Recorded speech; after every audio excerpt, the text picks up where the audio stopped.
Bahkan saya sendiri cenderung mengatakan iman itu tidak diterima. Karena manusia dibekali akal, inginnya Allah itu dengan akal itu dia punya kepermanenan iman, apa? Punya kepermanenan apa?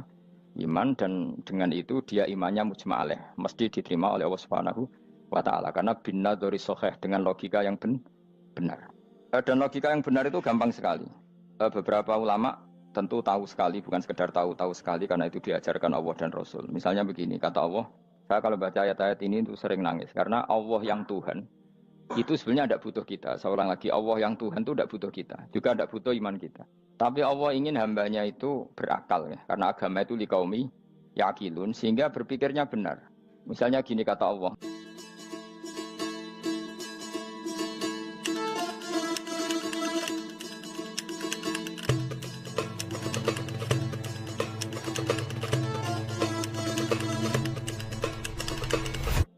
Misalnya gini kata Allah, enggak apa-apa, kamu menuhankan selain saya itu enggak apa-apa kata Allah. Enggak apa-apa Yesus kamu katakan Tuhan, enggak apa-apa, kamu katakan batu Tuhan, enggak apa-apa.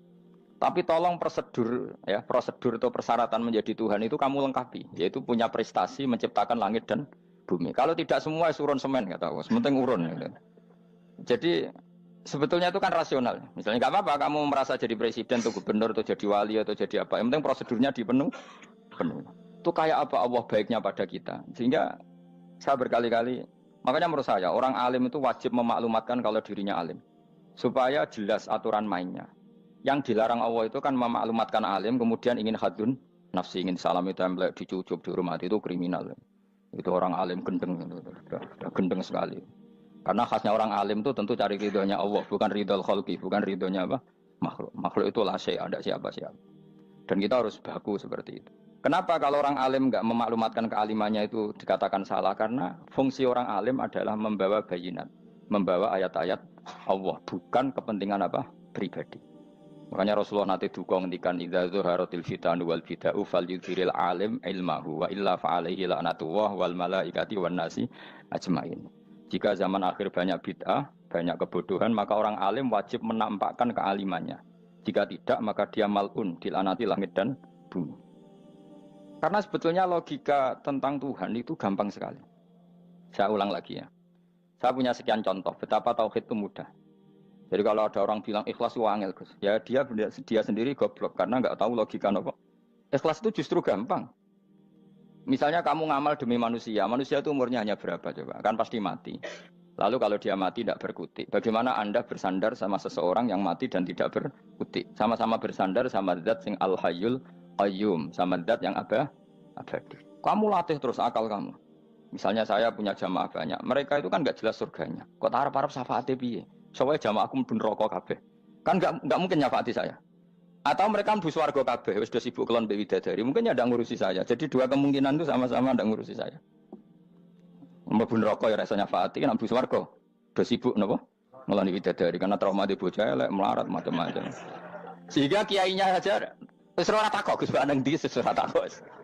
Wis ribet dhewe no. Nah, tentu saya juga sibuk sowan pangeran sudah itu makom saya sudah sibuk sowan pangeran.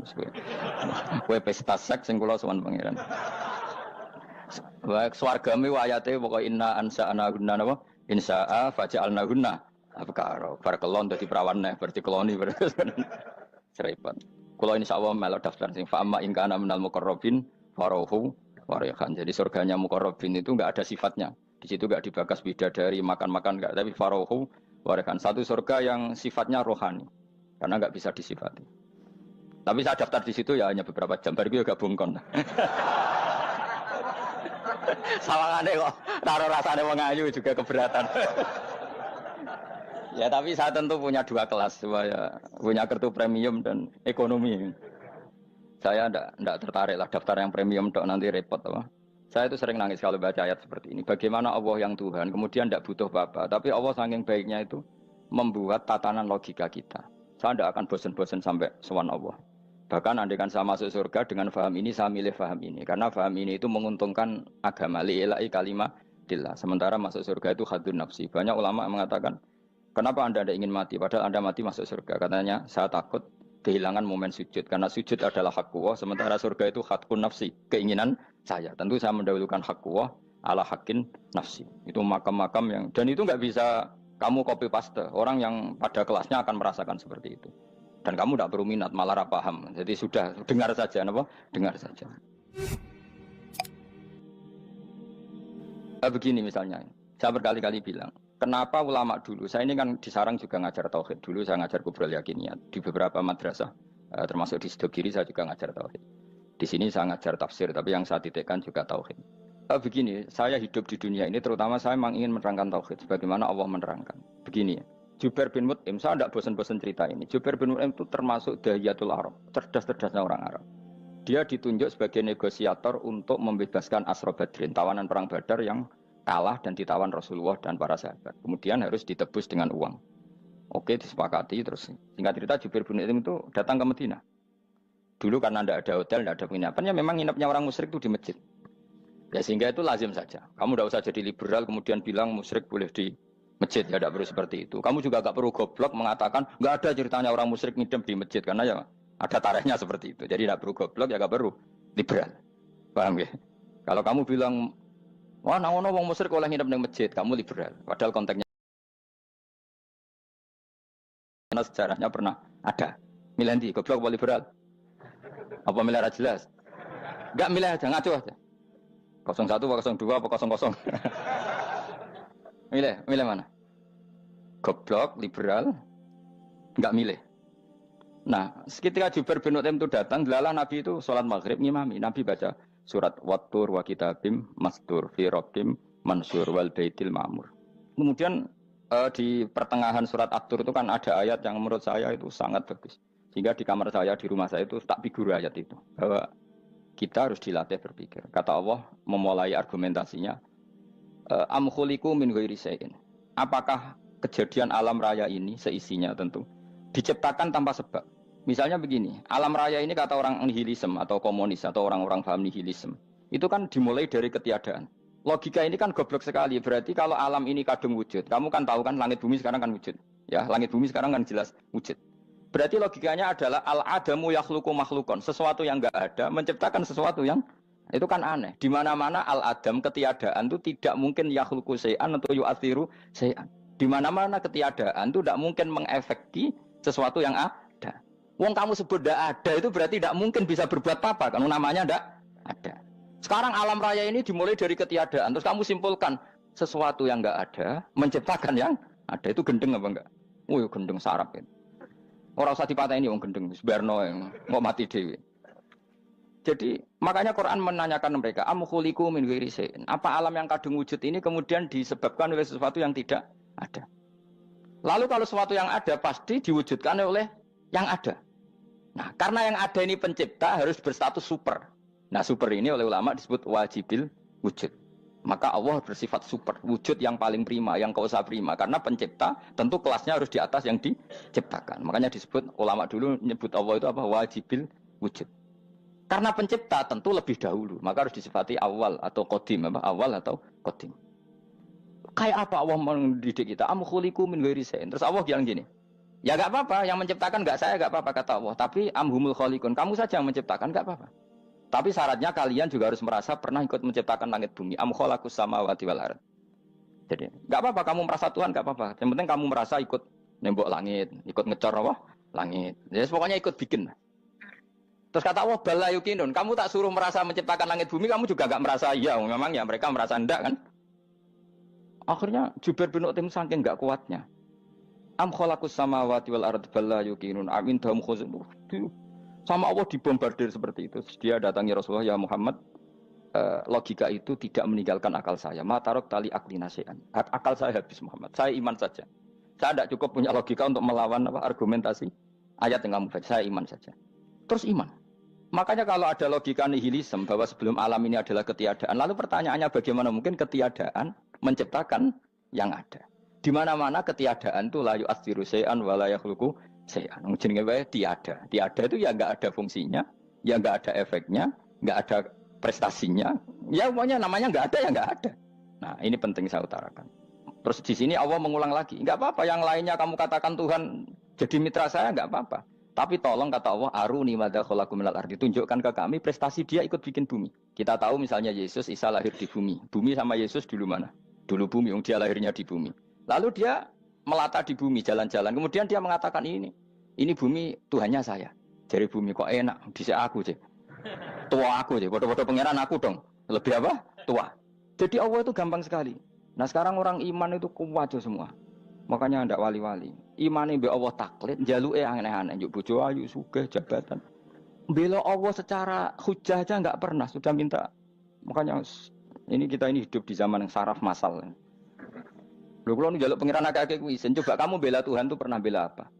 Bela Tuhan tuh gampang dengan argumentasi al-hujjah yang supaya agama ini tamkin fil ard, benar-benar mapan dalam logika. Yaitu tadi di mana-mana yang namanya sebab itu amrun wujudiyun, di mana-mana sebab itu sesuatunya harus wujud.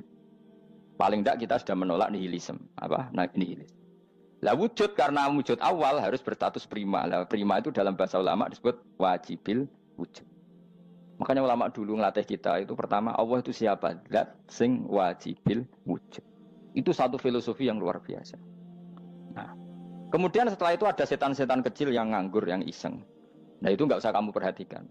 Tinggal delok TV, ngopi, terus tinggal nyate kelata. Enggak saya tamak, pingsan deh. Sokor-sokor stres deh.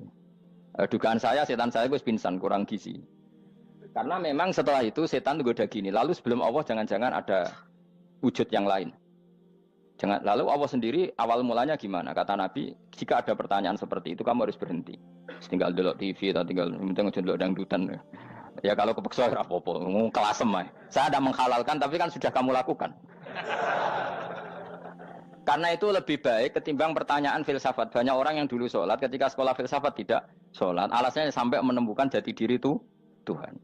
Dan itu bahaya sekali karena Nabi berkali-kali bilang kamu jangan mikir tentang Allah pasti rusak. Orang kok mungkin rusak dari Nabi pasti rusak. Nah cara menghentikan gimana? Karena setan ini makhluk, akal-akalannya gampang.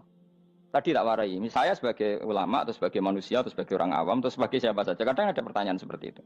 Tak tinggal anggeling dharma, kan pusing setan. Ini kan ngenteni. Weh, ngenteni bar lo anggeling dharma. Bariku aku lesu mangan mie. Bar mangan mie waret turu. Kan dia ngenteni terus. Mau bikin was-was lagi. Ternyata saya sibuk kan enggak bisa masuk dia. Bangun tidur aku selali pertanyaan tadi. Dinteni. Nah, dia masuk lagi aku sibuk ngajak anak jalan-jalan. Jadi saya kalau jalan-jalan di pasar itu wis enteni tan santai wae. Itu memang resep dari Rasulullah. Jangan sampai orang terjebak filsafat yang sampai menanyakan eksistensi Tuhan. Dan dia tidak mau iman, tidak mau sholat, tidak mau puasa sampai menemukan Tuhan itu siapa. Itu jelas minas syaitonir rajim, itu perilaku setan. Makanya Rasulullah setiap ditanya sahabat gitu itu Nabi guyu-guyu. Dan guyunya Nabi itu kata Nabi, baguslah kalau kamu takut Tuhan kalah kata Nabi. Nabi gojok gitu. Maka ada ulama yang punya seni berargumentasi yaitu Imam Ghazali. Jika setan tanya kamu lalu sebelum Allah jangan-jangan ada wujud yang sebelum Allah. Kata Imam Ghazali, ya itu saja yang Tuhan. Yang Allah ini enggak jadi Tuhan. Ya berarti wujud sebelum Allah itu yang benar-benar Allah. Kalau kamu bayangkan lagi, jangan-jangan sebelum itu ada wujud lagi. Ya itu saja yang benar-benar Allah. Sehingga tetap Allah itu menang terus. Paham ya? Yang jelas jangan sampai didahului Adam. Karena kalau didahului Adam lebih ngeri lagi. Karena sesuatu yang enggak ada menciptakan yang ada. Itu lebih buruk lagi menurut akal. Menurut apa akal? Daripada kamu nggak salim Imam Ghazali, tinggal saja ndelok. Tadi ndelok sinetron. Itu yang lucu aja. Ndelok sing lucu-lucu. Ndelok apa? Mencari Tuhan. Pokoknya sing aneh-aneh, sing goblok-goblok, sing lucu-lucu, sing perane wong apa? Lha saya sering diprotes saya. Gus Salim jenengan kok sering ndelok sinetron sing ana dialog wong goblok-goblok. Wong goblok ku menarik cara kula. Apa ya? Cara pandang itu di luar dugaan saya karena kula berkali-kali lho kalah wong goblok. Jadi makanya ini tak cerita nih, beberapa kali yang jari Gus Wak cerdas, berkali-kali kalah sampai goblok. Ada seorang santri itu ingin dibelikan bapaknya itu sepeda motor. Bapaknya wong desa, senengane ngrumat sapi wedhus. Lah menurut saya ya orang tuanya itu mampu lah, sangat mampu untuk beli itu. Pak mbok ditukokno mawon wong sepeda motor. Kata bapaknya, "Anakku nu jok mondok tak goblok, Gus." Wong njaluk kok sepeda motor, njaluk mobil ora ya goblok. Lah kok goblok, Pak? Jenenge donya iku Gus, sing lahirno donya kok sapi ku ndek anak, wedhus ndek anak jenenge donya. Di mana-mana jenenge donya sing lahirno donya. Iki donya kok mangan donya. Mergo motor iku kan tuku bensin, mobil. Iku cara dekne iku goblok Gus. Batin berarti kabeh kiai goblok perkarane tuku donya sing ngentekno donya. Cara dekne donya iku sing lahirno donya. Batin kok pinter iki batin. Untungnya saya ini ulama ya, ahli tafsir ya malu. Saya kalah itu ya malu. Tapi saya sebagai orang objektif fair, itu teori benar apa? Jadi donya itu ya sing lahirno donya. Donya kok mangan donya iku goblok. Untungnya dia dengan saya itu jaraknya 5 kilo 7 kilo karena 7 kilo. Lala dia diterkon sepeda motor, aku tetap mau kalah. Pak, nanti jalan kaki saja. Karena kalau pakai motor ini kegoblokan kata saya. Terus mendingan nih, loh Gus mau kalah tadi.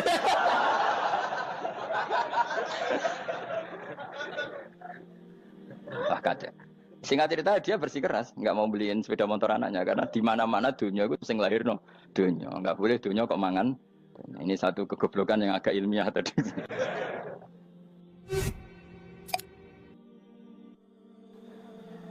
Nah, Imam Asy'ari juga ngalami hal yang sama. Imam Asy'ari itu punya, kita kalau ahli sunnah kan dua partai ya.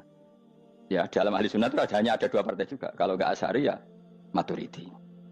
Ya, dan sama-sama alim. Ya kalau terpaut ya paling 5%, 7% ya. Kealimannya Asy'ari dan Maturidi. Imam Asy'ari itu bikin logika yang jelimet seperti saya sekarang ini. Logikanya yang jelimet, tapi permanen. Jadi yang saya ajarkan tadi itu logika yang jelimet tapi apa? Permanen. Karena tadi alam raya ini kadung wujud. Kalau kadung wujud pasti pewujudnya yang menciptakan wujud pasti adalah kewujudan. Karena al-adam la yu'athiru syai'an. Di mana-mana kenihilan tidak yu'athiru syai'an. Ya sepakat ya, gampang kan? Tentu wujud ini prima disebut wajibil wujud. Lalu Imam Asy'ari itu bersikeras. Kalau imanul muqallid itu tidak diterima. Sebanyak keberatan ulama, tapi Nabi nyatanya yaktafi bi imanil Arab al-khalina anin nadur. Nabi nyatanya mencukupkan imannya orang-orang Bedui yang mereka itu kayaknya tidak bisa mikir. Ya, Nabi yaktafi bi imanil Arab itu wong desa al-khalina anin nadur yang mereka itu tidak bisa apa? Berpikir. Ingat cerita Imam Asy'ari survei. Coba ayo kita tanya orang-orang kampung. Ternyata kegoblokan orang kampung itu ya ilmiah, masyhur itu. Imam Asy'ari saja harus belajar dari wong awam, wong goblok-goblok tadi. Kita kok ingin ya Badawi bima araf tarubak. Kowe kok iman be Allah itu bima araf tarubak. Lalu kamu tahu Tuhan kamu atas nama apa? Dengan logika apa? Jawabnya enak. Al-ba'ratu tadullu 'alal ba'ir wa atharul aqdam yadullu 'alal masir. Angger ana tletong ya ana ontane. Angger ana bekas delamaane wong ya ana sing bar liwat. Jadi misalnya ada bekas teracak anjing, berarti anjing habis liwat. Ada bekas apa ular ya berarti ular harus liwat. Ada bekas tercak manusia ya berarti manusia habis liwat. La wa hadzal alam atharun min athari qudratillah.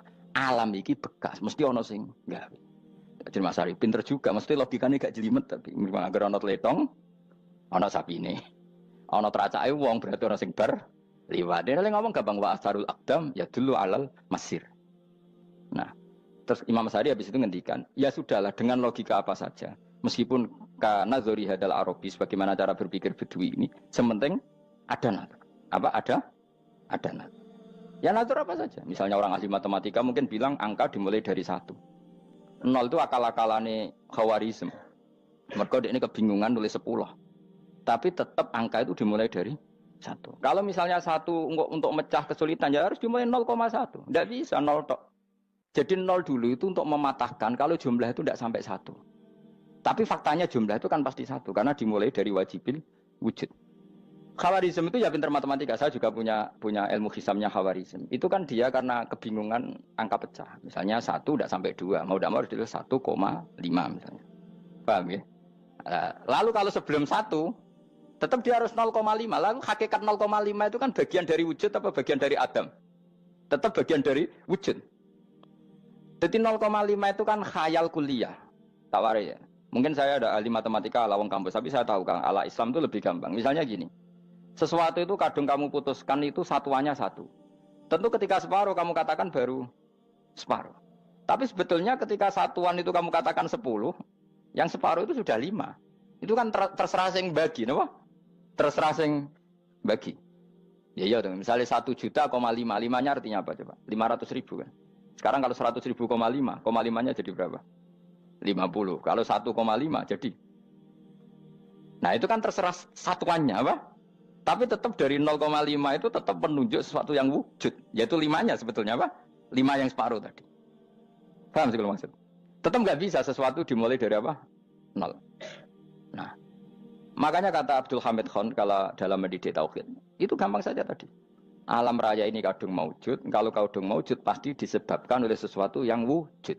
Karena wujud pencipta harus berstatus prima. Lah prima ini atau premium ini kita sifati wajibil wujud. Atau kamu katakan apalah kausa prima atau musabibul asbab. Nah kelirunya kita dalam berislam itu, kritiknya para ulama, kita ini nyebut Allah dulu baru menceritakan status Allah. Kalau zaman Nabi itu dibalik. Status wajibil wujud itu kita terangkan dulu, baru yang oleh Islam itu namanya Allah. Paham ya? Kan beda, misalnya gini logikanya gini, kamu ketemu orang ateis, saya ulang lagi, kamu ketemu orang ateis, terus kamu ditanya, lalu alam ini yang menciptakan siapa? Allah Jalla Jalaluh. Mesti kan tanya, man huwa Allah, Allah itu siapa? Kalau dulu Islam mengajarkan enggak gitu. Surat pertama turun apa coba? Iqra. Iqra itu enggak nyebut kata Allah. Iqra bismi rabbika. Rabbika itu siapa? Alladzi khalaq. Sebutlah nama Tuhan. Yang berhak menyandang Tuhan adalah zat yang pencipta. Itu tidak ada kata Allah. Di surat Mudatsir, surat kedua. Ya ayyuhal mudatsir kum fa'anzir wa rabbaka fakabbir. Bukan Allah fakabbir, wa rabbaka fakabbir. Sehingga cara berpikir gini dibalik. Sebutlah Tuhan kamu. Tuhan itu siapa? Yang berstatus Tuhan adalah zat yang berstatus pencipta. Nah, lalu pencipta ini oleh Islam dinamai Allah. Kalau orang ateis kamu langsung bilang Allah, man huwa Allah. Berarti pertanyaannya Allah itu siapa? Lalu kamu jelaskan Allah adalah pencipta, Allah adalah wajibil wujud. Tentu lebih gampang kamu terangkan. Makanya Al-Qur'an menerangkan amkhuliqu min ghairi syai'in. Manane saya di sini manane ya Allah. Apa? Allah. Apakah mereka diciptakan tanpa pencipta? Tentu setelah Islam tahu itu namanya siapa? Allah.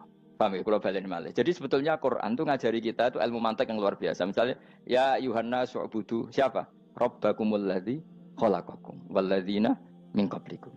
Sembahlah Tuhan. Tuhan itu siapa? Pencipta kamu dan pencipta orang-orang sebelum kamu. Lalu Tuhan ini oleh Islam dinamai. Tapi kalau langsung kamu bilang ke orang ateis atau orang Uni Soviet, Allah itu Tuhan. Allah itu siapa? Sebab itu di beberapa ayat dijelaskan dulu status Allah. Sifatnya Allah, keakhasan Allah, keakhasan Tuhan. Yang dikatakan Tuhan adalah zat pencipta. Kalau tidak pencipta berarti tidak Tuhan. Sekarang Yesus pencipta bumi apa enggak? Enggak, karena dia lahir sudah di bumi. Begitu juga Fir'aun. Fir'aun itu kalah telak sama Nabi Musa gara-gara logika ini. Ketika Nabi Musa ditanya Fir'aun, wa ma rabbul alamin? Lalu Tuhan itu siapa? Kata Musa, rabbus samawati wal ardi, yang menuhani langit dan bumi. Jadi Fir'aun, enggak, ma'alim tulakum min ilahin wa irisa, jalan-jalan kemana-mana yang dikatakan Tuhan oleh masyarakat saya kok. Nah, kurang ajar Fir'aun. Terus kata Musa, ya Tuhanku yang di langit. Terus manggil Haman Mesir, ya Haman ibn Ili sorkhalla ali abluhul asbab samawati fa'attoli ila ilahi Musa. Haman, bikinan saya piramida yang tinggi, aku akan lihat Tuhannya Musa. Ada enggak di sana? Padahal misalnya munggah tenan pangeran ra iso didelok kan repot Nabi Musa. Wah payah ya, nggak piramida nginceng pangeran teprak itu kan. Akhirnya Musa pakai logika. Ya sudah gini saja, Rabbukum wa rabbu abaikumul awwalin, yang menuhani nenek moyang kamu yang dulu-dulu. Mau itu langsung fabuhita Fir'aun. Fir'aun tuh kaget sekaget-kagetnya. Dan para penggawa Fir'aun sadar. Wah kalau Fir'aun yang Tuhan, babanya tanpa Tuhan. Kan Tuhannya balita kan gitu kira-kira. Tuhannya balita. Tuhannya barulah. Itu kan jadi logika yang mematikan. Kalau Fir'aun Tuhan berarti babanya dulu yang wujud itu tanpa Tuhan. Karena Tuhannya baru lahir. Ini ada Tuhan kok datang terlambat ini kan. Akhirnya para penggawanya Fir'aun iman. Macam gendeng ya, Fir'aun itu gendeng. Itu pentingnya logika. Rabbukum wa rabbu abaikumul awwalin. Nah sekarang orang tuh nggak belajar logika. Iman bi Allah orang mantep ning ati, cek iso diguncang setan, jalukane wis aneh-aneh. Jaluk swarga, jaluk gak mutu cara. Gak mutu. Makanya banyak wali kalau ditanya, kamu masuk surga sama sholat milih mana? Milih sholat. Kenapa milih sholat? Di surga itu demi khadun nafsi saya, pora-poya saya. Tapi kalau saya sholat itu untuk hakku. Saya sebagai hamba, identitas kesejatian saya adalah menghamba. Soal nanti Allah bikin bonus surga silahkan. Maka sebenarnya masuk surga itu ada urutannya. Sebagai orang alim saya urutannya adalah berkampanye sesering-seringnya, membuat logika supaya orang mudah ke Allah dan Rasul. Makanya di Quran tuh gak ada orang disuruh masuk surga dulu itu ya Tuhan nafsul mutmainnah irji'i ila rabbiki. Kamu kembali ke Tuhan kamu dulu. Bahwa kamu makhluk yang butuh Tuhan. Fadkhuli fi ibadi. Kamu masuklah berstatus hamba dulu. Kesetatusan Anda sebagai hamba ini matangkan dulu. Bahwa saya ini hamba. Dibuktikan dengan suka sujud, suka ngamal, suka sedekah, suka tawadhu. Saya sebagai orang alim sebenarnya gak suka mulang. Karena takut. Nak kue pinter kok nyanyi aku, nak goblok sawangannya metodeku gagal kan dua-duanya ini merugikan saya sebetulnya. Saya ulang lagi ya, nak pinter kayak nyanyi aku, kan ya mungkin juga senajan rodok mokal mungkin, sanggup aja rodok mungkin. Pemenang nak sing ndik kan yo, biasanya hasut ndik. Mau itu sebenarnya rugi semua, tapi Allah yang memerintahkan hak wong alim kudu mulang. Perhitungan itu tak buang semua. Sing ape nyanyi nggih monggo, sing tetep goblok nggih monggo. Semoga Allah ngutus mulang ya napa? Mulang. Meskipun tadi potensinya itu dua-duanya buruk, sing alimnya ini. Kemudian nak mubalek terus didol ilmu kurang royalti tambah parah lagi. Nah, aku nggak pakai logika ikhlas. Pakai logika selesai semua. Disuruh Allah ya sudah. Seorang lagi ya. Makanya saya minta ya. Surat Tur itu dibaca. Makanya baca Quran itu jangan terlalu egois, jaluk swarga. Statusnya dulu itu fadkhuli fi ibadi. Kehambaan Anda posisikan yang mantap. Lagi wadkhuli jannati. Sekarang enggak dibalik orang ini masuk surga dulu.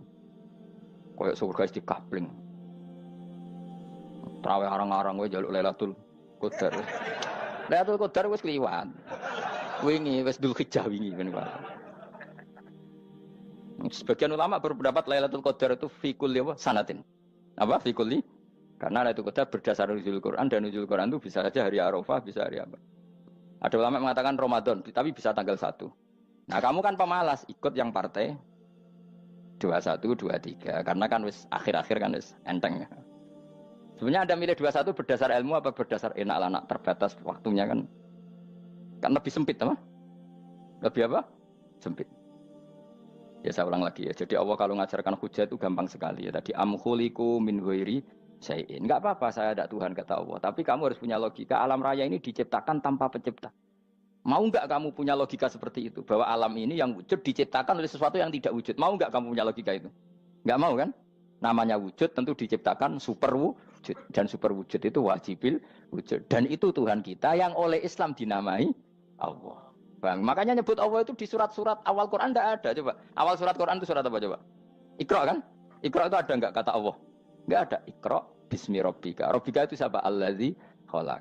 Surat Mudatsir sama. Ya ayyuhal mudatsir qum fa'anzir wa rabbaka fakabbir. Ya sudah seperti itu. Ya ayyuhan nasu ubudu rabbakum. Rabbakum itu siapa? Allazi khalaqakum. Nah, kita ini keliru metode. Pemene wong tukang wiridan Allah. Tapi ora roh Allah ku sing sapa? Ya dia Allah. Dia nyifati Allah mau sing ngekei swarga, sing ngekei duit, sing ngekei widadari. Jadi Allah disifati sesuai selera yang menguntungkan dia. Bahwa Allah ini yang ngampuni saya, kemudian saya masuk surga, kemudian ngeloni widadari. Makanya kalau dia jadi wali tak demo, tak laporkan MK. Suluh. Karena ini wali pecundang. Bagaimana mungkin calon wali pikirannya khadun nafsi? Kalau lama agak gitu, mendikan Allah itu zat paling penting di dunia. Maka akan saya maklumatkan di dunia bahwa orang kembali ke Allah. Caranya gimana? Akan saya kenalkan Allah lewat logika. Caranya apa? Kita sifati wajibil wujud. Kita sifati Rabbukum wa Rabbu abaikumul awalin. Dengan sifat-sifat yang semuanya mengarah ke dikjayaan Allah Subhanahu wa Ta'ala. Itu jenenge kowe bener-bener ulama. Itu disebut bal wa ayatum bayyinatun fi suduril ladzina utul ilm. Makanya ulama itu orang yang luar biasa. Sampai disebut innama yakhsyallaha min ibadihil ulama. Ahli ibadah itu rapati wedi pangeran. Masuk wiridan istighfar nangis rapati wedi pangeran, gayane tok nangis. Karena sebenarnya dia nangis wedi ra mlebu swarga. Mlebu swarga gak iso ngloni. Dari itu aja orientasinya itu. Makanya bener Kanjeng Nabi nak gojlok orang alim satu itu lebih utama dibanding 1000 ahli ibadah. Bahkan Nabi pernah ngendikan sangat ekstrim. Fadlul alim alal abid kafadli ala adnakum kata Nabi.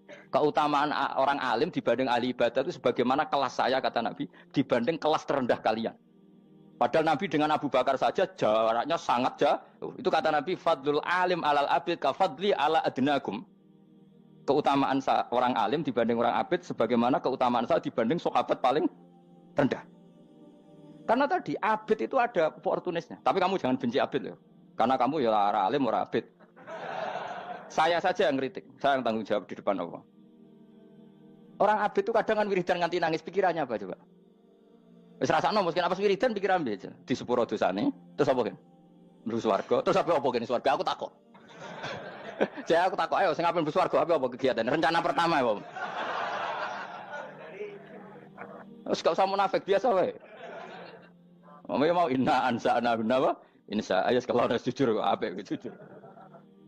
Bandingkan kalau orang alim. Orang alim itu ketika nyebut Allah itu iri ya Allah. Kenapa di dunia ini ada makhluk lain yang menandingi engkau? Saya tidak ridho. Kenapa di dunia ini ada syarik orang yang dimitrakan seperti engkau? Maka orang-orang alim ini ingin memaklumatkan bahwa la syarika lak labbaika wa huma lab baiklah syarika lak innal hamda wa ni'mata laka wal mulka la syarika lak. Sehingga para nabi itu memaklumatkan itu. Engkau saja yang Tuhan ya Allah. Semua nikmat dari engkau, semua kepemilikan ini milik engkau. La syarika lak labbaik. Dimaklumatkan ke dunia. Innal hamda wa ni'mat itu dimaklumatkan. Enggak ada kepikiran mereka masuk surga. Karena mereka ingin memaklumatkan bahwa Allah ini yang Tuhan. Sama tak ceritani Nabi Ibrahim jadi Khalilur Rahman, rumang samu kakan wiridan kaya kowe ndak. Wiridannya Nabi Ibrahim sama-sama mungkin banyak sampean. Karena sampean banyak kepentingan tadi. Wali-wali dulu kalau wiridan itu ndak sebanyak sampean ndak, tak jamin ndak. Pemene maca lelo yang 10.000 ndak biasa wiridannya. Tapi khosyahnya sama Allah luar biasa. Pertama Nabi Ibrahim diangkat jadi khullah. Khullah itu ya Khalilur Rahman itu. Itu dia wiridannya gini. Ya Allah, innahu la yahzununi alla ara ahadan fil ghairi ya'buduka ghairi. Alla ara ahadan fil ardi ya'buduka ghairi. Sama saya hafal tadi. Memang saya hafalkan. Ya Allah, saya ini susah sekali. Kenapa zat sepenting engkau, kemudian yang menyembah engkau hanya saya? Ini tidak fair. Makhluk yang enggak penting saja punya umat. Makhluk-makhluk yang enggak penting aja jadi pusat perhatian. Misalnya artis atau presiden atau gubernur atau tokoh top. Semuanya jadi presiden. Padahal semuanya itu makhluk yang enggak sepenting engkau. Ini zat yang sepenting engkau, kemudian yang tahu kalau engkau penting hanya saya, ini tidak fair. Nangis dan nangis. Ini tidak fair. Innahu la yahzununi alla ara ahadan fil ardi ya'buduka ghairi. Saya ini susah Gusti, susah sesusahnya. Zat sepenting engkau, kemudian yang tahu kalau engkau penting itu hanya saya. Wah ini tidak fair. Loh, coba kalau orang mencintai sesuatu kan gitu. Misalnya kita bojo ayu, kemudian wong liya kabeh darane elek, mangkel ora? Mangkel enggak? Kamu beli Alphard. Kamu kira itu mobil mewah. Kemudian orang nyejajarkan podo mek keri, mangkel enggak? Semua kenikmatan itu kita nikmat karena itu diakui ya enggak? Wes gunane apa kae di Alphard gawe ning Gunung Kidul. Terus wong darani ngono iku padha mek keri ambek kejangke mangkel ora kira-kira. Enggak penting mewahnya ini tetap butuhnya pengakuan. Coba misalnya kamu jadi presiden hidup di dunia orang sufi. Sing darane wong penting wong saleh ahli sujud ora kakuati iki. Keteko di Barno. Karena itu dihormati situ hanya orang apa saleh. Kakuati gak? Oh kakuati kan. Atau kowe dadi artis top, teko ning daerah Gunung Kidul wong desa-desa, terus diundang lek. Oh, mangkel kae. Le bayangno.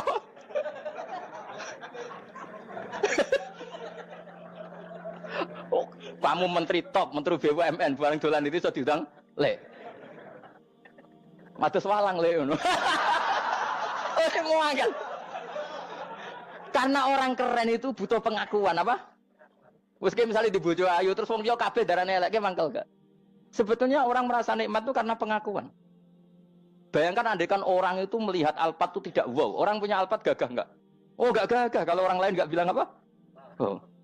Ya mau misalnya digoning desa terus ana wong desa nganggap kamu model tepak terus saya mau badhe numpang wedhus kula angsal Pak. Kagak ati. Habis kan. Makanya branded itu harus dimaklumatkan. Nah itu bayangkan Nabi Ibrahim. Zaman itu ada Raja Namrud yang dipuja-puja, ada orang kaya dipuja-puja. Kemudian engkau yang Tuhan, pemilik langit bumi, enggak ada muja-muja engkau. Ini enggak fair ya Allah. Nangis. Orang kok kowe eling pangeran sak jam, swarga Gusti. Dasar gak bakat wali. Terus saya itu pernah kangen Nabi Ibrahim itu sampai nangis dan itu saya tidak berdoa. Semua yang terkait Nabi Ibrahim itu saya baca, mulai surat Quran, tafsir tentang Ibrahim. Dan sampai saya di Kudiro di Tadbir Allah pernah ziarah ke makamnya Nabi Ibrahim. Itu saya hampir nggak pernah doa. Saya isek. Ya karena tadi, ketika Nabi Ibrahim nangis-nangis gitu, ya Allah ini tidak fair. Engkau zat terpenting di alam raya ini, kemudian nggak ada yang menuhankan engkau, nggak ada yang merhatikan sama ini tidak fair. Susah sekali karena yang tahu engkau Tuhan itu saya tok. Masyhur itu sama Allah.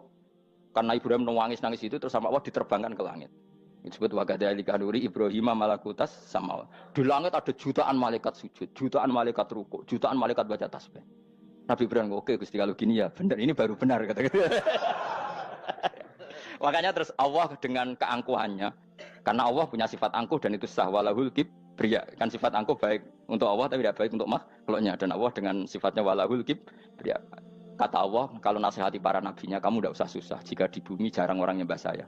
Innalladzina 'inda rabbika yusabbihuna lahu bil-laili wan nahar wa hum la yasamun. Kamu tenang saja. Orang yang di sana di langit-langit itu maksudnya para malaikat itu bertasbih siang dan malam. Wa hum la yasamun, dan mereka tidak berhenti-henti, tidak bosan-bosannya bertasbih.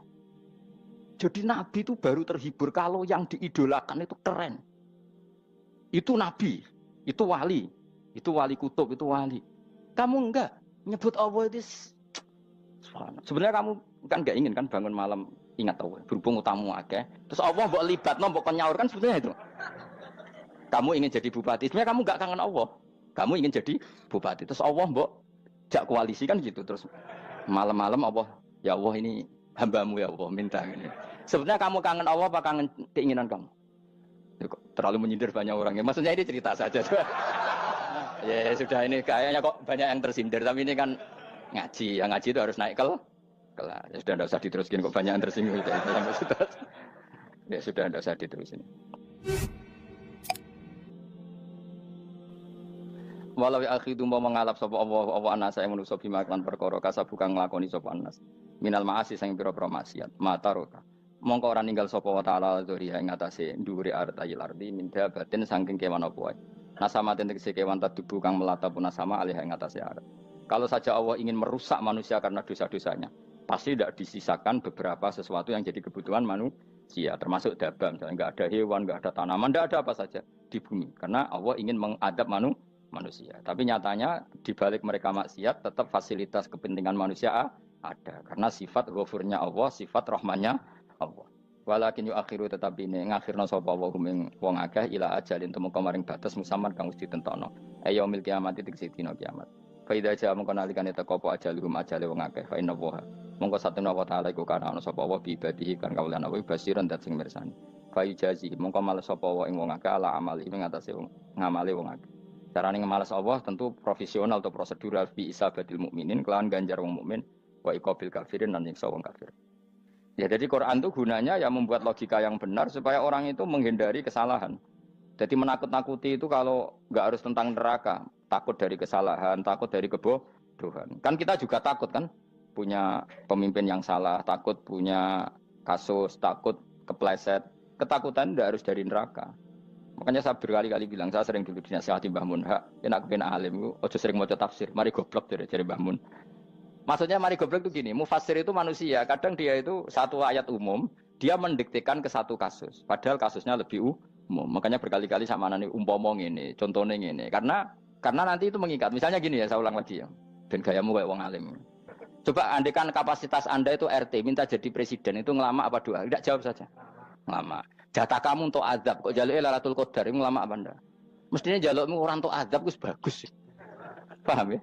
Banyak ulama diajak istisqa gak mau. Banyak itu ulama. Ayo istisqa kita karena sudah lama gak hujan. Kata ulama tadi, jatah kita ini kena hujan batu dari langit. Gak hujan batu sudah bagus, gak usah minta. Ulama macam-macam. Lah rai-rai ngene iki pantes entuk Lailatul Qadar apa entuk adab aja. Orang entuk adab wis bagus. Ya dadi dongane ya Allah. Ampun jenengan siksa la tu akhidna. La tu akhidna maknane njuk Lailatul Qadar apa ora disiksa. Ya makam kita itu masih Rabbana la tu akhirna. Iku supaya gak disiksa innasina waktu kalau kita salah. Kowe kan gak kalau. Wah sudah salah.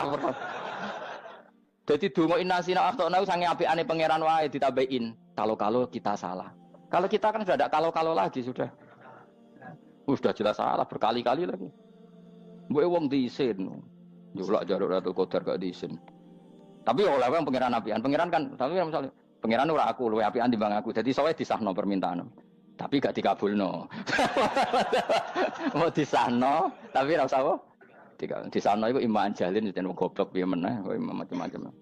Makanya doa paling fair itu ya Rabbana dzalamna anfusana wa lam taghfir lana wa tarhamna lanakunanna. Makom kita itu di sepuro pangeran. Sing bener donga wong tarawih lho ning Tuban ning Jogja wis bener apa innaka afuwun karim tuhibbul afwa fa'fu anna. Ora ana guru-guru kita donga, ya Allah anilna lailatul qadar ya Allah. Ka ora sarahku kiye kita ora ana ngajarno ngono ya Allah innaka afuwun karim tuhibbul afwa fa'fu anna. Jenengan kandat sing kathah nyepurane lan seneng nyepuro impun jenengan sepuro. Iku wis bagus sudah. Udah bagus. Ora lailatul qadar kira-kira delok srengenge. Terus delok angin. Angger daerah Gunung Kidul banter terus aneh-aneh. Mbok wong tahu diri, maksud kula nggih tetep minta Lailatul Qadar tapi tahu diri. Misalnya suwe bar sedekah, poso bar salat 1000 rakaat terus utang mesti sahur. Ambek togo-togo sing mbok dolimi jaluki sepuro. Pas kowe tenan mergo wis ngrasa ora dolim, nduk Lailatul Qadar. Tapi kira ngrasa ora dolim wis ujug sombong. Wong sombong ora berhak meraih. Lah terus piye Gus? Ora piye biasa wae, pokok biasa wae. Makom kita ora kena adab itu sudah luar biasa. Ora penuh adab piye. Wis ngene iki luar biasa, napa? Luar. Mun nang ngandel kula. Wis ngene iki keadaan seperti ini terus. Soale dongane wae Rabbana la tu'akhidna in nasina wa akhtana. Itu jadi itu sudah luar biasa. Nah, ini kan teruskan dawuh Mbah Mun ya. Misalnya Allah bilang gini, fattaku, maka takutlah kamu. Biasanya mufasir ditambahi minan nar, maka takutlah kamu masuk.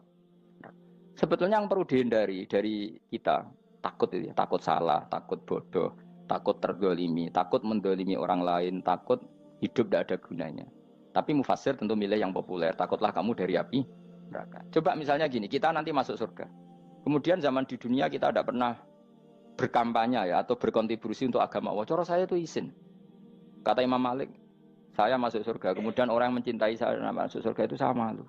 Rasulullah juga gitu. Saya sebagai pemimpin umat, saya malu masuk surga. Dan satu dari umat saya masih masuk neraka. Jadi ulama dulu tuh ketakutannya bukan sekedar masuk neraka. Takut malu, takut bodoh, takut keliru, takut. Saya misalnya nanti masuk surga itu malu dengan saya tidak pernah ngajar tafsir Jalalain. Malu saya. Karena kalau tanya Allah, kenapa pun buswargo? Terus diberi swarga. Tapi kalau pernah baca tafsir Jalalain kan anak keren nih.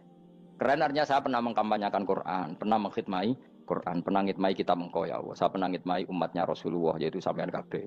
Pernah mulang, pernah sowan. Yo saat tiap bulan sowan jenengan gak sopan tapi. Mulane kira usah bales sowan rono malah ganggu aneh-aneh. Kadang santri yo pidol, wis diulang cek sowan. Orang tuh kiai kalau sudah di rumah tuh milik keluarga biar fair. Bermulang cek assalamualaikum. Terus kiai ini kagok keluargane ku kapan? Boyo mikir bocah ora karo-karuan. Jadi seneng ya di ilmoni, seneng ya di ilmoni. Saya ulang lagi ya. Nah, kata yang ditafsir itu sering tidak mengikat. Makanya kata Mbah Mun, baca tafsir itu dikurangi. Maksudnya dikurangi itu bukan apa-apa. Maksudnya tadi, kalimat yang ditafsir itu tidak mengikat. Yang mengikat itu yang kalimat di Quran. Nah, kalimat Quran itu umum, kenapa? Misalnya gini, Allah lalu gini, ikdilu, kamu harus berbuat adil. Lalu adil itu misalnya mufasir menafsir, adil itu menyamakan di antara dua orang konflik. Misalnya di MK 01 dan 02 dianggap sama, itu namanya adil. Itu kan dawai mufasir. Atau misalnya gini, Allah bilang gini ke saya, hak kan ada di kiai sing adil. Terus adil ditafsiri orang, adil itu menyamakan sesama murid, haknya sama. Nah, tapi bisa saja adil itu di luar itu semua. Misalnya gini, ternyata adil menurut Allah gini, adil maknanya seimbang, apa? Adil itu maknanya apa? Seimbang. Lalu keseimbangan seorang hamba adalah dia ingat Allah lebih banyak. Karena ini bandul yang benar-benar nyata. Allah itu nikmatnya nyata. Sehingga ketika saya sebagai orang alim, ingat saya alim itu karena Allah. Dikasih ilmu Allah, dikasih cerdas Allah. Dikasih semuanya dari Allah. Sehingga saya itu tidak merasa kumuluhur pada kalian. Karena semua ini dari Allah. Kemudian Allah sendiri yang memerintahkan, kamu harus mengajar. Maka saya ada arep-arep salam templek sampeyan, penghormatan sampeyan, apresiasi sampeyan. Karena saya hubungannya hanya dengan Allah Subhanahu. Itu namanya adil, meletakkan sesuatu proporsional. Itu juga adil namanya. Makanya seseorang itu nggak bisa dikatakan abid selagi belum tahu kalau ibadahnya minallah. Jadi misalnya ke ibadah tok, ternyata kamu yakin itu ibadah kamu, amal kamu, itu belum abid. Abid hakikat adalah alhamdulillah alladzi hadana li hada wa ma kunna linahtadiya laula an hadana. Ketika kita sujud yakin ya Allah alhamdulillah jenengan menakdir saya sujud. Saya sholat alhamdulillah engkau menakdir saya sholat. Sehingga minallah dulu, pikiran itu semua kebesaran kemendahan hari ini minallah dulu. Baru setelah minallah kita yakin billah. Setelah billah juga yakin ilallah. Wah. Misalnya gini ilallah itu. Setelah saya ngajar tafsir Jalalain, kepentingan saya satu. Hamba-hambanya Allah menjadi tambah mencintai Allah. Tidak mencintai saya, enggak penting sama mencintai saya. Makanya Imam Syafi'i tiap ngajar bilang begini. Wadittu annal khalqa ta'allamu hadal ilma wala yahmadunani. Saya senang kalau kalian belajar fikih sama saya, tapi kamu tidak usah muji saya. Jadikan fikih ini alat taqarrub kamu kepada Allah. Itu namanya minallah wa ilallah. Itu adil. Tapi adil yang dijelaskan ulama beda-beda tadi. Ada mengatakan adil adalah proporsional antara murid, antara keluarga dan murid. Meskipun kamu senang mulang, jangan merantarkan keluarga, itu tidak adil. Itu kan versi, no? Maksudnya Mbah Mun, kamu jangan terjebak versi-versi dalam tafsir. Paham ya? Karena Allah hanya ngetikan i'dilu wa aqrabu. Paham ya? Tapi kan penjelasan adil ini orang versi. Paham ya? Ada yang nulis adil adalah meskipun mimpin masyarakat ya ingat keluarga. Karena sing tukang wayo kan nafsirin adil, adil adalah karena laki tidak cukup istri satu maka ayo kan yo repot nanti. Tapi kalau kadung istrinya 3 atau 4, adil adalah harinya sama meskipun janda dan perawan. Dari sing lanang gak adil adalah proporsional. Sing wis suwi dikumpuli dikurangi. Yang baru ya mungkin kabeh enggak kalau nuruti. Mungkin enggak. Ya, tapi itu kan versi, nama. Maka kata Mbak Mun itu memang saya itu merasakan, saya sebagai mufasir merasakan memang Saya kan sering baca Jalalain beda dengan tafsir Munir, nanti beda dengan tafsir Qurtubi. Saya beri contoh misalnya. Dan kamu pasti salah jawab ini. Kalau kamu benar berarti ya alim tenan. Wa idza darabtum fil ardi falaysa 'alaikum junahun an taqsuru minas shalah. Orang kalau pergi itu boleh enggak ngosor salat? Enggak, jawab saja. Boleh kan? Ngosor salat itu apa? Misalnya salat asar 4 jadi berapa? 2. Kalau isya jadi 2. Kalau subuh? Enggak, sudah maju lah. Maghrib? Enggak, kan yang bisa dikosor hanya berapa? Yang rubaiyah, yang apa? Berarti kamu yakin? Antak suruh minas sholat artinya 4 jadi 2, yakin? Enggak, jawab saja.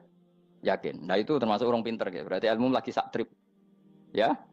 Sebetulnya kata Imam Qurtubi enggak. Ayat itu kan hanya bilang gini, kalau kamu bepergian, maka kamu boleh menyendak sholat. Qasru itu memotong. Dari aturan yang dulu 4 menjadi 2. Sebetulnya tidak hanya itu, tok. Aturan tidak boleh membawa najis menjadi boleh. Aturan harus tumak ninah menjadi tidak harus tumak ninah. Misalnya kamu sholat dalam keadaan perang, wajib tumak ninah apa boleh sambil lari-lari? Boleh sambil lari-lari. Boleh gak ketika perang kamu sholat sambil menghadap tidak ke kiblat? Boleh. Makanya antak suruh minas sholat maknanya apa? Jika kamu pergi, maka dalam konteks itu kan perang ya. Ayat itu memang konteksnya perang. In khiftum ayyaftinakumul ladzina kafar. Jika kamu dalam keadaan perang, maka boleh memangkas apa yang pernah wajib dalam aturan sholat. Paham ya? 4 menjadi 2. Keharusan menghadap kiblat menjadi tidak wajib. Membawa najis sholat sah enggak? Enggak kan? Tapi kalau dalam perang, kemudian pedang kamu ada najisnya, boleh dibawa enggak? Boleh. Jadi maknanya taksuru, a'ammu min ayakuna qasra sholat, wa a'ammu min ayakuna wajibati sholat yang sekarang enggak wajib. Semua itu namanya juga meringkas kewajiban. Berarti nak mana nih, jika kamu dalam keadaan perang, maka boleh memangkas sesuatu yang dulu wajib menjadi tidak wajib. Yang dulu haram menjadi boleh. Tapi mufassir mencontohkan qasru sholat hanya 4 menjadi 2. Dong ya? Oh ya, nanti alim ngono tenan wis dokter tafsir sah. Engko tak iku sudah dhewe. Tapi perlu orang lain ngakui. Jadi itu contoh kecil.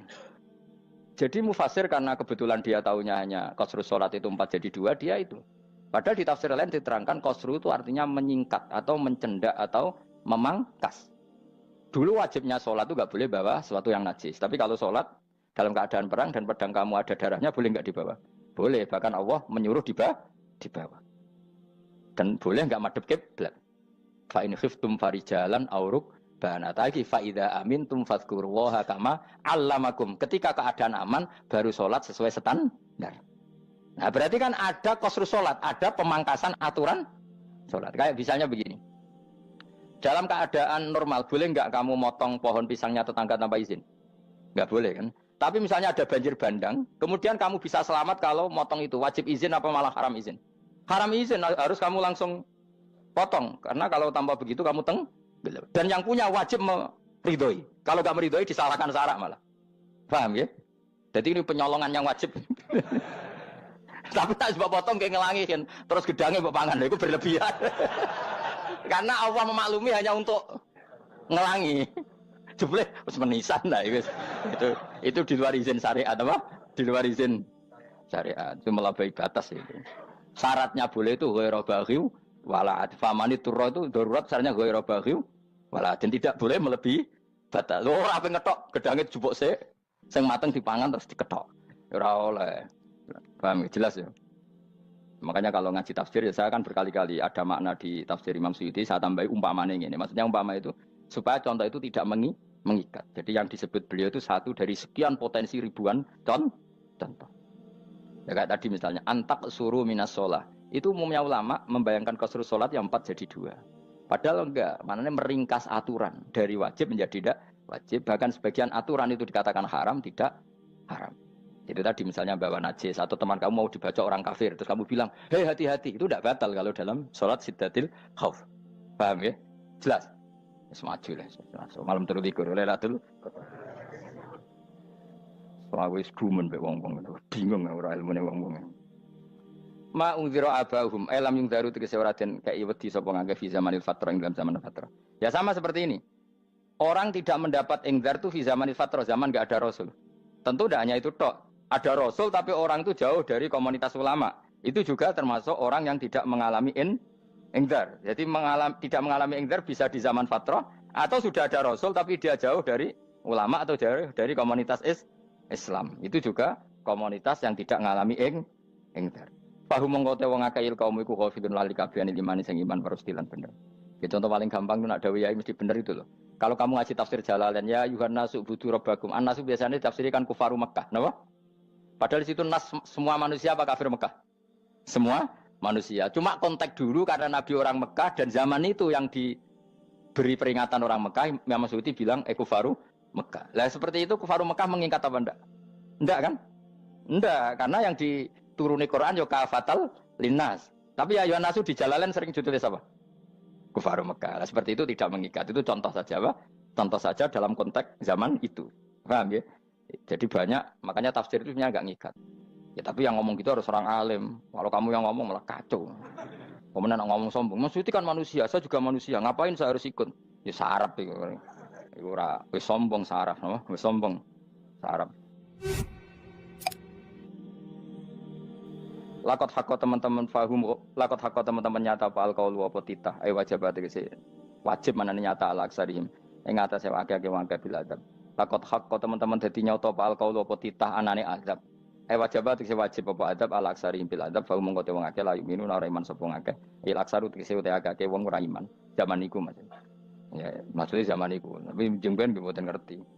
Tapi yang mungkin ba'da Isa itu semua orang iman, tapi ya banyak yang setelah iman itu tidak bermanfaat lagi karena wis napa matahari terbit dari napa barat khina la yanfa'u nafsan imanuha lam takun amanat min qabl inna saat temen ingsun ujalna ga ingsun fi anaqihim ing dalem gulu-gulune wong akeh tak gawe aghlalan ing blengku bi ayu doma gambar bi antu doma gambar sento de kumpulno ilaha maring anak apa alai di tangan di anal gol la karon saat meneh wil iku yajma'u iso ngumpulno wil al yada ing tangan kal unuk maring geger maring napa gulu-guri lho jenenge unuk wong Arab nak darani kene ku unuk nak darani kene ku nakher. Ya cari wong Arab, ya kene iki unuk, kene iki nakher. Lah gulu niku ngeten, tangan ditakok teng napa? Napa? Gulu. Napa jenenge jenenge? Cidok niku cidokne. Sing guri-guri. Faya mengkote tangan ila aidi kumasmatun ting kupono ila atkoni maring dagu. Niki lho jenenge dagu. Jam udzakonin waya mustamaul lahyan. Kumpule dua dagu atau dua wang nek cumanan. Bahu mengkote wong akeh mukmahuna iku dadi bunder sapa wong akeh. Manane rafiuna ngangkat wong akeh usaha ing sirahe wong akeh. Lastatiuna ora iso mampu sapa ngake khawdaha ing ngendekno ruus. Menawa dhewe maksudi wae ta iki mutamsilun mu bayangan, mu tamsil gambaran. Mulane kula gumun mbek ulama riyen. Tak contohno ya, nek ulama dhisik ku top. Wong dhisik nak darani bun neraka digludungno. Wong kafir sok ben digludungno ning neraka. Iku ya pancen ngalim tenan wong dhisik. Mergo gambarane ngene, ora usah praktekno sok ben, praktekno saiki wae. Nak praktekno sok ben kaya sok ben mlebu neraka. Dadi ngeten wong nak lungguh ngene, wong Arab nak darani iki ason-ason. Terus ngeten. Ngeten. Niki kan niki jenenge apa? Dengkul. Dengkul itu kena dagu, terus tangan kena cidok. Tadi ngeten. Jadi wong wis dalam keadaan bunder. Paham ya? Lah malane malaikat karek nyaduk terus gludung-gludung ngono. Paham ya? Jadi mergo yo napa? Dengkul nempel dagu, paham ya? Tangan nempel cidok, terus ditaleni. Paham ya? Terus ya karek gludung dong, malane wong kurang adane bunder apa iku? Oke bayangno saiki sampean ra usah, gak usah mlebu maksudnya, paham ya? Mulane ape mlayu ora iso, wis posisi ngono, paham ya? Sampeyan ra usah delok, maksudnya praktekno saiki. Orang delok lho. Lah dawuh Imam Suyuti wal muradu te kang den kersakno iku annahum sak temne wong akeh la anu nek ora tunduk sapa wong akeh imani maring iman. Wala faduna nek ora tunduk sapa wong akeh ora ndilukno ru'usau ing sira wong akeh lahu krana iman. Iki tapi dawuh Imam Suyuti. Tentu tidak semua ulama sependapat. Jadi cara Imam Suyuti semua yang dikatakan Quran ini mau tamsil. Artinya mereka tidak tunduk, maknanya tidak menerima iman. Tapi itu cara Imam Suyuti. Ulama lain yang mengatakan tidak. Memang orang kafir ketika masuk neraka dalam keadaan seperti itu dan digeludung. Ya tidak apa-apa sama-sama benar. Ya sama-sama benar karena ya Quran itu milik bareng, milik bersama. Jadi kan banyak kalimat kayak tadi mengkosor sholat, meringkas sholat. 4 jadi 2 yang meringkas, paham ya? Dari aturan ketat menjadi agak longgar juga meringkas. Jadi semuanya namanya memotong apa? Memotong dari 4 menjadi 2 yang memotong, paham ya? Dari aturan wajib menjadi tidak wajib juga memotong. Nah, itu kan sama-sama benar. Lihat nanti konteksnya. Wajah analan gawe sapa ingsun mimpeni aidim sanging ngarepe wong akeh sadan ing tutup. Wamin khalfim sanging gurine wong akeh sadan ing tutup. Fathisin sadan wa dhamiha lan dhami sin sudan fil maudhi'in ing panggonan loro. Faksena mongko ngekeki gelap ingsun ing wong akeh fa mongko te wong akeh lagi sirun rane ngali sapa wong akeh. Tamsilun iki contone edon disat diturukil iman maring ketutupe dalan iman alih ngatasi kufar. Nah cara maksudnya kabeh iki mau tamsil. Dadi ngene. Dari depan kami kasih tutup, dari belakang kami kasih tutup, kemudian mereka saya kasih kegelapan. Maka mereka tidak tahu. Mananya apa? Dari arah depan yang mereka enggak ngerti pentingnya iman, dari arah belakang yang mereka enggak ngerti pentingnya iman, maka mereka buta, artinya tidak iman. Itu dari Imam Suyuti. Tamsilun edoni hanya perumpamaan lisat diturukil iman, yaitu tertutupnya jalan-jalan iman. Tapi ulama lain mengatakan ya enggak. Memang pernah ada peristiwa di mana orang kafir ngepung Rasulullah dan mereka dari depan matanya dihalangi, dari belakang dihalangi, sehingga ketika Rasulullah keluar mereka tidak melihat. Itu ya nyata ya. Jadi makanya ngaji ya. Jadi ben keren. Oh ini ada sekian tafsir. Terus gue ngomong kan kayak wong alim keren. Nah tak kata siapa? Ono rekamane. Tapi yang orang ngaji dhewe. Nah tak kata siapa? Ada rekamannya. Lah aku takut ada kata siapa Gus? Tak dudono kitabe. Lah aku dudono rekaman. Iku apik zaman akhir kan wis maju. Soale sing rido kan. Enak kok Kang jadi orang alim enak. Nanti itu jadi orang alim ya rugi. Tadi nanti kan gitu. Syabdul Qadir masuk surga. Entah ini gelombang kedua dan para penggemarnya. Jadi akhirnya sing alim tenan yang mlebu swarga, sing kedua dan para penggemarnya. Iku ora usah alim Kang, cukup penggemar. Dia tahu sebenarnya rugi kan. Gus Pak masuk swarga kedua dan para penggemar. Waduh. Terus jebule padha ae. Itu saking rahmane Allah. Kenapa? Kan masyhur itu hadis itu. Rasulullah itu ada sahabat nangis, enggak bisa tidur nangis. Berhari-hari enggak bisa tidur nangis. Hanya karena ingin punya satu pertanyaan. Lama-lama ketemu Nabi, ya Rasulullah saya sudah berhari-hari enggak bisa tidur, ingin menanyakan ini tapi tidak berani. Coba kamu tanya saja. Ya Rasulullah, saya ini kalau mati, engkau kan suatu saat dipanggil Allah. Saya tidak ketemu engkau. Makanya mumpung sekarang saya tak melihat wajah engkau sekuat-kuatnya, sepuas-puasnya. Kata Nabi ya. Terus, kenapa? Ya kalau engkau di surga, saya di neraka kan enggak ketemu lagi. Atau kalaupun engkau di surga kan kelasnya beda, kan enggak ketemu lagi. Jadi kemungkinan dua-duanya itu enggak ketemu. Kata. Karena tadi bisa saja, ya artinya Nabi karuan di surga, saya di neraka enggak ketemu. Atau engkau di surga, saya di surga pun beda kelas, ya enggak ketemu. Terus kata Nabi, enggak begitu aturan mainnya. Almar'u ma'aman ahabba. Orang itu sesuai yang dia orang bersama orang yang dicintai. Jadi ya saya harus ikhlas kalau kamu saingi nanti. Ya takdir no. Wasawana ni padha uga ali ngatasi wong akeh angger tau te ngekek peringatan sira gumeng wong akeh tahqiqil hamzatain angger ta. Wa ibdali saniyati alifan angger ta humata sili ala nasil hamzah wa itu khali alifan wa pun alif binal musahalan dan hamzah sing ditasil wa ukhra lan ya wa tarqi lan tinggal itu khol. Amlam tungfirhum wong ra wis bakat kafir mbok elingno cek rambu elingno tetep layu minun ora gelem iman. Lah sing iman iku sapa inama tungziru ang mestine ngelingno sira. Maksude yan fa'u tegese manfaat apa ing daruka peringatan sira. Peringatanmu manfaat man ing wong ittaba kang anut sapa man atikra ing Qur'anil Qur'an tegese Qur'an. Wa khasyalan wedi sapa man ar-rahman ing Allah Rahman bil ghaibi padahal ora roh pangeran. Ya khofa tegese wedi sapa wong ing Allah toh walam yara ora ningali sapa wong ing Allah. Lan bil ghaibi itu apa? Takut Allah dalam keadaan toh dia tidak melihat Allah lang. Mereka tak tafsiri bil ghaibi barang gaib ning Indonesia terjemahnya hantu. Melihat alam gaib itu maknanya apa dalam bahasa Indonesia? Hantu. Maknanya bil ghaibi rata terjemah apa? Ya namanya ini wa khosyalan di sapa wong ar-rahman ing wasirman bil ghaibi padahal dene ora roh langsung. Ya ora usah diterjemah ya. Terjemah dadi apa? Barang gaib malah repot. Wa basiruhu mongko ngeke berita gembira sira ing man bimaghfiratin kelawan pengemuranan wa ajrin dan ganjaran karimin kang terhormat. Orang yang seperti itu yang ngikuti Quran dan takut Allah itu layak mendapat maghfirah wa ajrin karim wa ta'ala jur karim wal jannatu swarga. Inna satamna ingsun wa nahnu ya ingsun iku nuhyi uripna ingsun almauta ing wong sing mati libak sikra nafas. Wa naktubulan nulis ingsun fil lauhil mahfuz ma ing apa wae kodamu kang nglakoni sapa ngake fi hayatihim. Di lauh mahfuz apa yang pernah kamu lakukan ditulis min khairin kaapian wasari dan kaelean li yujazau supaya diwales sapa ngake alih ing atase iki. Wa atharahum lan yo tak tulis bekas-bekas kelakuanem. Matek saya perkara ustun kang digawe sunah apa bima badam sak usum ngake. Jadi perilaku kamu ditulis setelah kamu mati ya masih ditulis yaitu bekas-bekas sunnah kamu yang pernah kamu lakukan. Jadi misalnya kok penemu judi, selama ada orang judi ya kamu dapat, paham ya? Paham ya? Loro gak? Makanya ulama ngendikan dulu tubalil amwat, tubaliman mata wa matat ma'ahu dunubuh. Bejo wong mati, kemudian dosa-dosanya melok mati pisan. Maknanya dia mati dalam keadaan tidak pernah melahirkan sunnah keburukan, paham ya? Tapi bejo wong sing mati, kemudian dia meninggalkan sunnah kebaikan yang diikuti terus. Kok sampean ini lho bener. Gak paham jalan lah, nggo jalan ngatur ngaji. Sehingga sampean anak gak paham lah ya gowo. Lho kok gowo jalan cung dhisik bapak ra paham lah ya gowo. Itu sudah bagus. Apa? Bagus. Berarti pokoknya anut anak ya anut.